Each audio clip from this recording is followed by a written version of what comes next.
The day before the party, my mom shot me a message. Stay home. Everly's bringing her boyfriend. She doesn't want Roland around. My son had poured his heart into a handmade card. She didn't even blink before tearing it up. The next day, I rolled in with movers and an empty truck. The look on their faces? Pure panic. Hello, everyone. My name is Simon. I'm 32 years old. I'm living a peaceful and happy life with my wife, Bella, our 7-year-old son, Roland, and my dad, Charles, in a small house in the suburbs. But to get to this peaceful place, I had to go through a painful journey just a year ago. It all started about a week before my mom's birthday. She called to tell me about the party she was planning. Roland and I were watching TV after dinner that evening when my phone rang. It was Mom. I picked up right away. After a few polite greetings, she excitedly told me, "This year, I want to have a bigger birthday party. I'm considering inviting some friends, relatives, and neighbors to celebrate." Hearing that made me feel unexpectedly happy inside. Without hesitation, I responded enthusiastically, "That's great, Mom. I'm all for it." Then I added, "Don't worry about the cost. I'll help with $1,000 so you can throw a nice party." Hearing my offer, my mom got emotional and said, "Thank you so much, Simon. You and your family have to come early that day." We chatted a bit more, then hung up. After the call, I turned to Bella sitting beside me and told her everything. She smiled and nodded in agreement. Then the two of us shared the good news with Roland. As soon as he heard it, our 7-year-old shouted, "Dad, I'm going to make Grandma a card. I want to draw pretty flowers and write her a birthday message." Seeing Roland so excited filled my heart with joy. I hugged him tightly, thinking that this little handmade card would bring our family closer together. But I had no idea this joy would soon become unbearable pain. In the days that followed, every evening, Roland insisted that Bella and I sit with him while he worked on Grandma's birthday card. He firmly told us, "You two can only give advice. I'm doing everything myself." Looking at the crooked little letters that said, "Happy Birthday, Grandma," written in crayon, I felt this strange warmth in my chest. Every innocent sketch, every carefully colored flower, it all touched me deeply. When the card was finally finished, I could already picture the smile on my mom's face when she received it. I imagined Roland beaming with pride as Grandma hugged him, kissed his forehead, and praised the beautiful card he had spent a whole week making just for her. But that sweet image in my head was shattered by a harsh reality. That morning, the day before Mom's birthday, while I was focused on work at the office, my phone buzzed with a message. I saw Mom on the screen and opened it immediately, thinking she had some updates about the party. But the moment I read the message, I froze. She had written, "Don't come.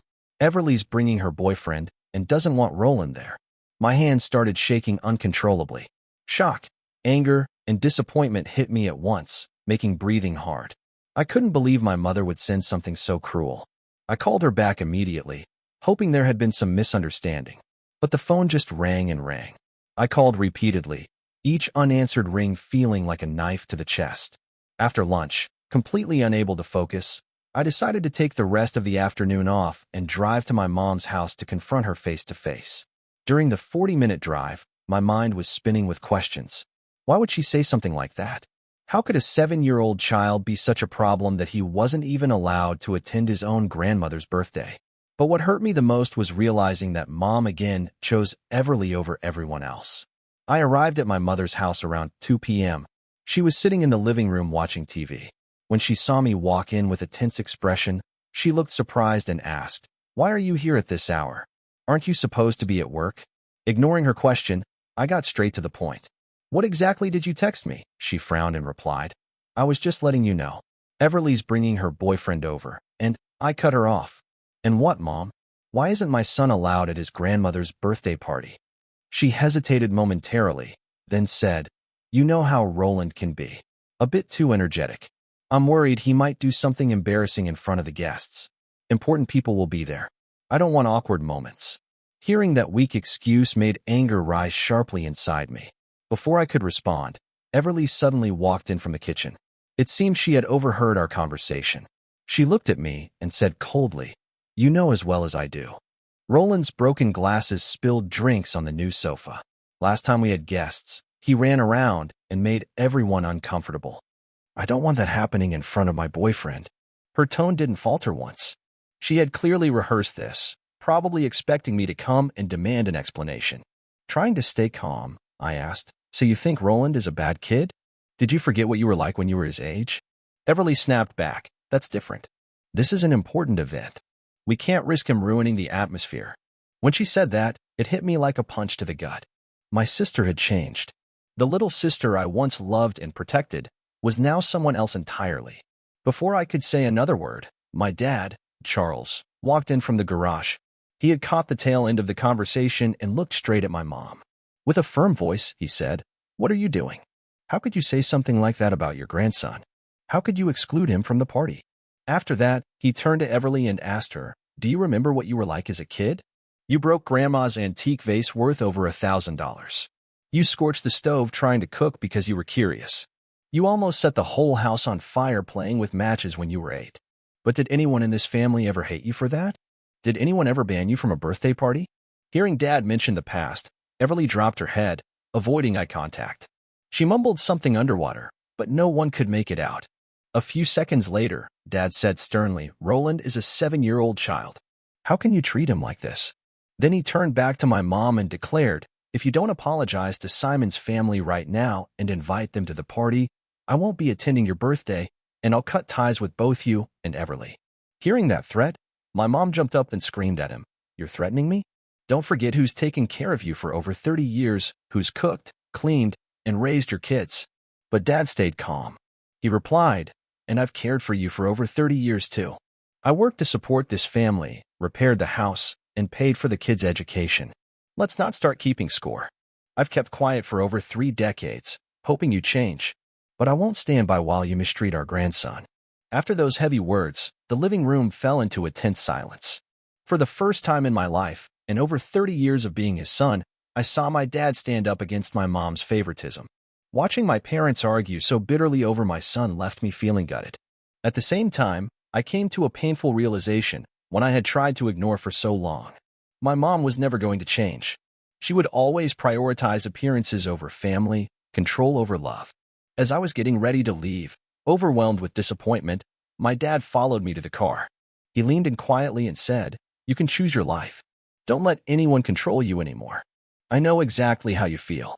After hearing those words, I knew I had to make an important decision to protect my little family from the toxic people in my life, my mother and my sister.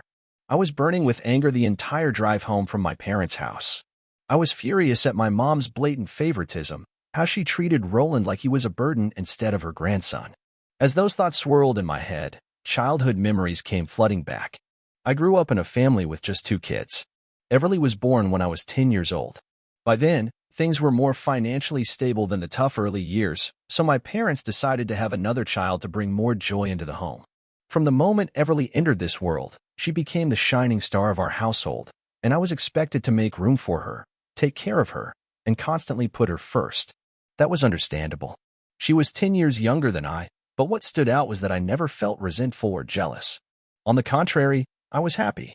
In addition to having loving parents, I had a little sister who shared my blood, someone I could protect and look out for. Growing up, my mom, Elena, was always in charge. Every choice had to go through her, from picking our schools to deciding what we could or couldn't do. She ran the house with a particular kind of authority. Everything had to be perfect according to her standards, and there was no room for disagreement. My dad, Charles, was a hard-working plumber. Quiet and reserved, he rarely stepped in regarding how Mom raised us. But what I always admired most about him was his fairness. Even though Everly was the youngest and Mom's favorite when it came to birthdays or Christmas, Dad always ensured I had something just as lovely. He never played favorites, and that made a world of difference. It kept me from ever feeling left out as a child. Our family became even warmer and even more joyful when I married Bella and Roland was born. I truly believed that Roland would be surrounded by unconditional love, just like the love I once gave to Everly when she was little. I genuinely thought my parents would love their grandson wholeheartedly. But that day, after walking out of my mom's house, after hearing what she and Everly had said, I realized I'd been wrong.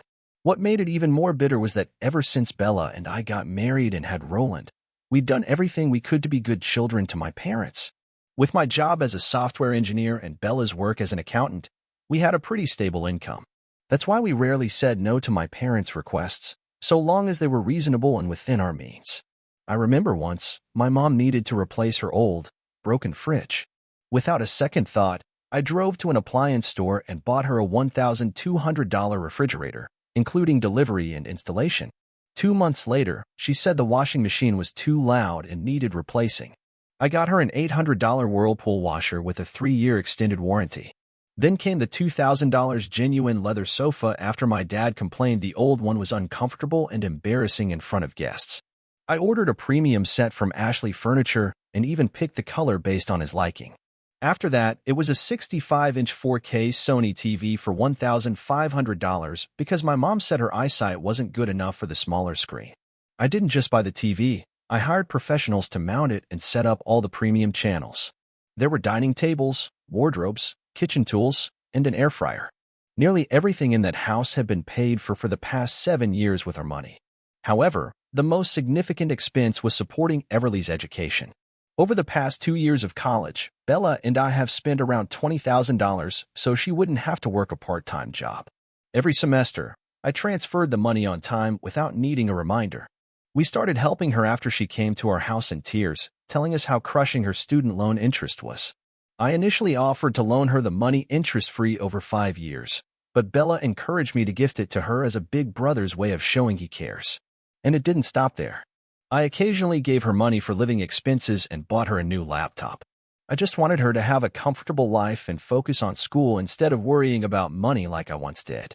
I've spent nearly $50,000 on my family, a massive amount for a middle-class household like ours. After all the sacrifices I made, my time, my money, my love, what I got in return was a cold, dismissive text telling my family we weren't welcome at a birthday party. And worse, it was Everly, the identical sister whose tuition I was still paying for the next 2 years, who had the nerve to talk about our family being embarrassed by Roland's presence. They didn't love me or my family. They only loved what I could give them. To them, I was nothing more than an ATM. Faced with that kind of cruelty and injustice, I knew I had to protect my son and my self-respect. I couldn't let Roland grow up in a family where he was looked down on and judged. Right then, a very different plan started to take shape in my mind. If by the next morning my mom and Everly didn't call to apologize and invite us back to the party, I would give them a birthday they'd never forget. That evening after dinner, while Roland sat on the living room rug building a Lego castle, I decided it was time to tell Bella everything that had happened since that morning. As soon as I mentioned the message from my mom, Bella stopped doing the dishes and turned to look at me, her eyes filled with surprise. When I got to the part where Everly said Roland made the family look bad, Bella put down the dish towel and silently listened. After I finished telling her about the confrontation at my parents' house, she just stood there quietly, shocked by everything she just heard. She didn't say a word, just stared over at Roland, who was happily focused on his little Lego creation. In that moment, watching her expression, I knew she was hurting just as much as I was. After a long silence, I finally said, "Tomorrow, take Roland to the zoo, okay? Don't mention anything about Grandma's birthday. As for me, I've got my plans." Bella nodded, understanding, then asked, "What are you planning to do?" I answered, "I'm going to take back what's mine." She didn't press for details. She looked into my eyes and reminded me, "Please don't do anything that'll get you in trouble. They're not worth it." I smiled and reassured her, "Don't worry, I won't break any laws. I'm just going to reclaim everything I bought for them." That night, while Bella read bedtime stories to Roland, I sat in my home office and started making a detailed list of everything I had bought for my parents over the years. I dug through online receipts and transfer confirmations and carefully noted down the address of a second-hand furniture dealer I had found earlier online. Once everything was organized, I knew tomorrow would be the day everything changed. The next morning at 11 a.m., I pulled up to my mother's house in a large white moving truck accompanied by 2 uniformed employees from a used furniture pickup service. As we entered the house, I immediately noticed about 30 guests. Light jazz music floated through the air, mingled with cheerful laughter and conversation. It was a lively birthday atmosphere. As soon as some relatives saw me, they warmly greeted me. Aunt Linda, my mom's cousin, walked over and said, "Simon, so glad you made it. Just a bit ago, Elena told us your family couldn't come because you had something going on." Hearing that, a slow simmering anger started building inside me. A few others curiously asked about Bella and Roland. I politely replied, "My wife took Roland to the zoo today. They couldn't make it." Right then, my mom, Elena, came out beaming. She was wearing a green floral dress, entirely made up, looking vibrant and cheerful. When she saw me, she whispered, "You came alone. That's good. It'll be more comfortable this way." Hearing that, I looked her straight and responded coldly, "I'm disappointed in you." Her smile faltered momentarily, her face visibly confused, but she quickly forced it back on in front of her guests. I glanced around the house and noticed my dad wasn't there. I figured he had followed through on his warning from the day before and chosen not to attend the party. About a minute after greeting everyone, I began executing my plan. I signaled for the two movers to follow me, then walked straight into the house. As soon as I entered the living room, I made a beeline for the Bluetooth speaker playing soft jazz. Without saying a word, I turned it off and unplugged it from the wall. The sudden silence caught everyone off guard. All eyes turned toward me, filled with confusion and disbelief. After disconnecting the speaker, I pointed at the 65-inch Sony TV mounted on the wall and told the movers, "Take that down." The scene shocked every guest in the room. Moments ago, the house had been full of laughter. Now, everyone stood frozen, not knowing what was happening. Immediately, my mom rushed over and shouted, "Simon, what are you doing?" My heart was pounding at the sound of her voice. But I stayed calm. "I'm taking back what's mine," I replied coolly. Her tone turned sharp. "What do you mean? Yours? That's my stuff." I answered calmly, "Everything has receipts in my name, along with the bank transfers. Would you like to see them?" That shut her up. Hearing the commotion, Everly and a man I didn't recognize hurried into the room. When she saw the movers carefully taking the TV off the wall, she screamed, "What are you doing? Stop," not letting her interfere. I turned to her and said, "Step aside." Everly moved in front of me and shouted, "No, you can't do this."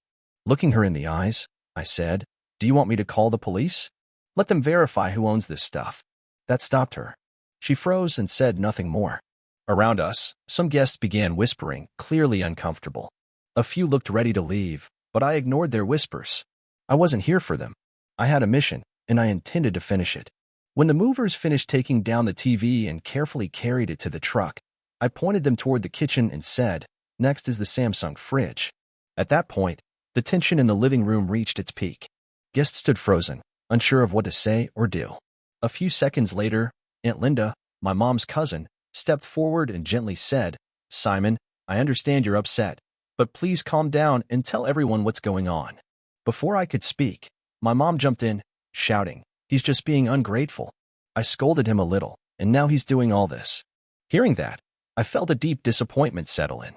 Instead of owning up to her actions, she blamed me. But Aunt Linda turned to her and said firmly, "Elena, stop. Let Simon speak." I looked around the room, taking in the crowd of guests, and began to explain everything, how my mother had texted me the day before, asking my entire family not to attend her birthday. The reason, she said, my 7-year-old son, Roland, was too unruly and would embarrass the family. So today, I was here to take back what I had paid for because she didn't deserve to keep any of it. The room fell utterly silent. Guests stared at my mother, stunned, unable to believe what they had just heard. Then Aunt Linda spoke again, "Show me the message." Without hesitation, I pulled out my phone and displayed the text she'd sent the day before. As people read the message, murmurs spread throughout the room. The warmth in their eyes toward my mother started to fade. Mr. Mike, our longtime neighbor, spoke up sharply, "Elena, how could you do something like that? Roland's just a kid." Next, Janet, Mom's best friend since their youth, shook her head in disappointment and said, "I can't believe you'd treat your grandson that way." Then Helen turned to Everly and asked, "Everly, what made you think it was okay to exclude Roland? How could you feel that way?" Everly quickly defended herself, saying, "I don't hate Roland. I was just afraid he might break something and cause a scene." I cut her off and turned to everyone. "Let me ask you this. Would any of you feel ashamed or embarrassed if Roland spilled a drink or broke a glass?" In unison, the guests all responded, "No." Helen even added, "I would have loved to see Roland today. When I came to celebrate Elena's birthday, I hoped he'd be here." Many of the relatives around her nodded in agreement. After I finished telling the whole story, the atmosphere in the living room changed completely. Shock quickly turned into sympathy and support for what I had done. Mr. George, our neighbor from across the street, shook his head and said to the room, "I don't think we should stay any longer. This party's lost all meaning." Immediately after, his wife, Susan, nodded and added, "Let's go, George. Elena needs some time to reflect on this." One by one, the guests started preparing to leave. They said polite goodbyes to me, many offering words of empathy for what my family had gone through. A few seconds later, Jason, Everly's boyfriend, stepped over to her, looking serious. "Everly, what I saw at this party today disappointed me. I have a niece, and it scares me to think that if we stayed together, one day you might say something like that about her." 2. Hearing those words, my heart sank a little. It was clear this guy genuinely had a good heart. Everly stumbled over her words, saying, "Jason, please, can I explain later?" But Jason shook his head and said firmly, "We should end this." Then he turned to me, gave me a respectful nod, and walked straight out the door. Within 10 minutes, the once crowded room of 30 guests had thinned to just a few. The remaining guests were quietly gathering their things, getting ready to leave. Before leaving, Mrs. Margaret, the last neighbor still there, turned to my mom and said, "Elena, you owe Simon and his family an apology. What you did was wrong." Watching the mood shift so drastically, from cheerful celebration to silent disappointment, filled me with a strange mix of satisfaction and sorrow. And just like that, the house was nearly empty. Only my mom, Everly, the two movers, and I remained, surrounded by untouched party tables and the echo of a party that never truly happened. Once all the guests had left, I turned to the two movers and told them, "Keep going. Take everything on the list." Just then, my dad stepped out from the bedroom, calm and composed. He had stayed inside during the entire confrontation. The moment she saw him, my mom rushed to blame him. "You just let him take everything?" My dad replied, "He bought those things without missing a beat. He has every right to take them. I warned you yesterday. All you had to do was sit down, think things through, and apologize to his family. But you were too stubborn." Hearing that, my mom fell silent. She didn't say another word. For the next hour and a half, the two movers, clearly experienced, systematically dismantled and packed each item. First, the refrigerator was wheeled out, followed by the genuine leather sofa set and the Whirlpool washer. They took the microwave and several kitchen appliances, piece by piece, and the house emptied. The whole time, my mom and Everly just stood there, helpless. They didn't dare stop it. They couldn't do anything but watch as the house slowly lost everything that once made it feel full. Once all the furniture was loaded onto the truck, the moving company manager transferred $3,000 to my account. That was the amount they had paid to buy the used furniture. As I stared at the total on my screen, I felt a swirl of emotions. On one hand, there was satisfaction I had stood up for my dignity. On the other hand, there was sorrow. As I looked around the now empty house I grew up in, it felt cold and hollow. That was when I realized I had officially closed a chapter of my life. After the truck finally pulled away, I turned back for one last look at the house. It now stood empty, bare walls and a few worn-out items I hadn't purchased. My mom sat on the front step, looking dazed, like someone who had lost everything. Everly was still standing near the door, holding her phone, eyes red from crying. She was trying to convince Jason to give her another chance. Before leaving, I reached into my coat pocket and pulled out the card Roland had spent a week creating. A small, handmade card with carefully colored flowers and the shaky words, "Happy Birthday, Grandma," written in crayon. I walked over to my mom, held the card out to her, and said, "This is the gift Roland made for you." I thought she might be touched for a moment, that she'd realize how wrong it was to exclude him, but she didn't. She suddenly stood up, snatched the card from my hand, and tore it to shreds right before me without hesitation. "Because of your family, my party was ruined," she screamed. Then Everly joined in, yelling, "Because of you, I lost my happiness." Watching that card being ripped apart, the one my son made with so much care and love, sent a sharp, gut-wrenching pain through my chest. But I didn't yell. I didn't lash out. Instead, I calmly bent down and started picking up the torn pieces off the ground. Each scrap held the time, effort, and love that Roland had poured into it for his grandma. Once I had gathered all the pieces and placed them in my pocket, I stood up and looked straight at my mother. And in that moment, everything became crystal clear, the true nature of this woman. She hadn't just rejected her grandson's love, she had cruelly destroyed it right before his father. Finally, I looked her in the eyes and calmly said, "You don't deserve to be my mother." For a brief moment, the world seemed to stand still. My mother and Everly both froze, silent, unable to respond. About a minute after standing there for one final look at the house, I turned and walked straight to my car without looking back. Every step I took carried the weight of a decision. I was never returning to this place again. Just as I opened the car door and was about to get in, a familiar voice called behind me, "Wait, let me come with you." I turned around and saw my father walking out of the house, carrying 2 suitcases filled with his belongings. His face was calm but firm, as if he had been preparing for this moment for a long time. A wave of emotion hit me. Surprise, deep emotion, and an unexpected surge of happiness all rolled into one.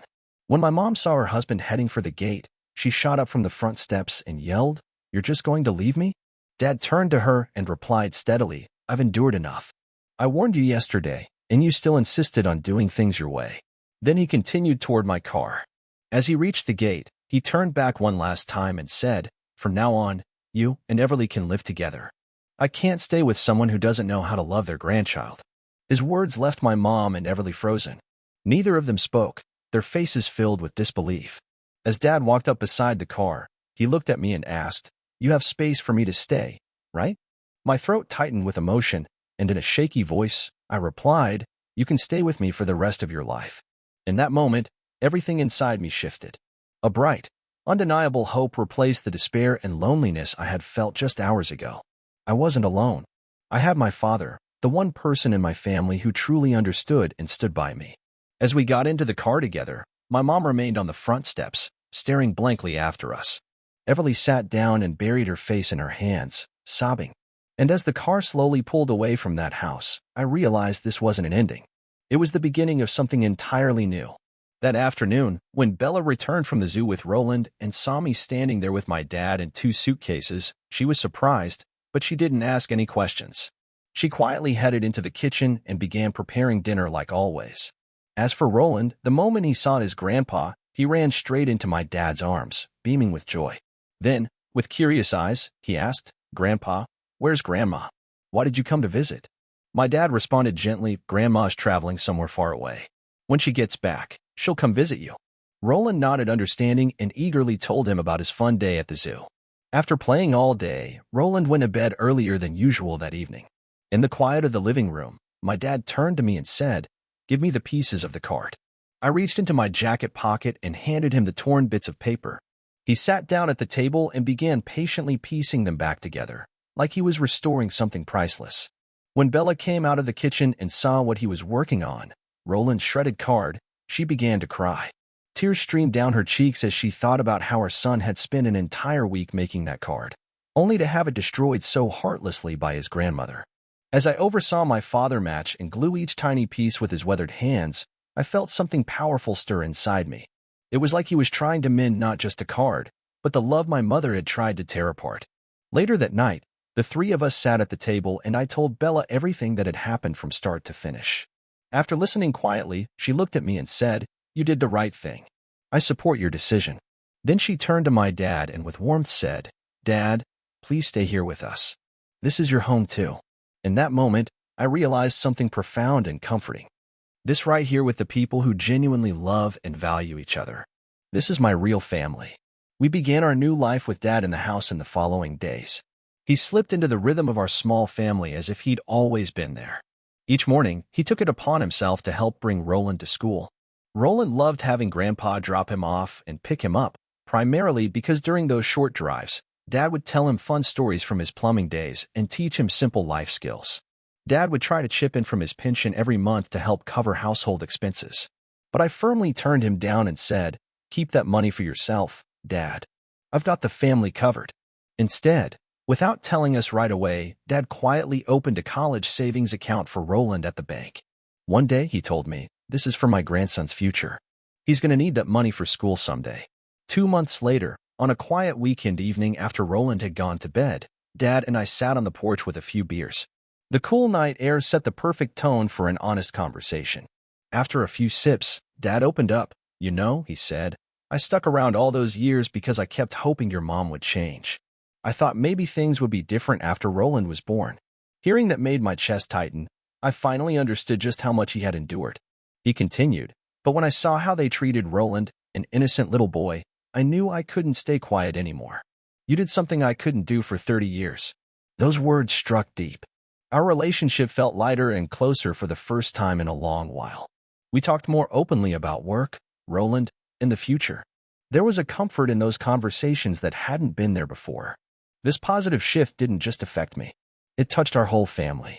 Bella was happy to have someone else to help with Roland, and Roland thrived under the guidance of a grandpa who truly loved teaching him. Still, Dad hadn't filed for divorce. Maybe a part of him was holding on to a sliver of hope that my mother might change, even though we both knew that was unlikely. After that dinner, I came to terms with something. This new life wasn't perfect, but it was real, and it was filled with the kind of love that truly matters. About 3 months after my mother's birthday party, our peaceful life began to be disrupted by a series of unwanted messages. Everly started texting me constantly, pleas filled with desperation. Her first message read, "Big brother, I need help with my tuition for junior year. Please don't make me drop out." When I didn't respond, the messages got more urgent. "Can I just borrow part of it?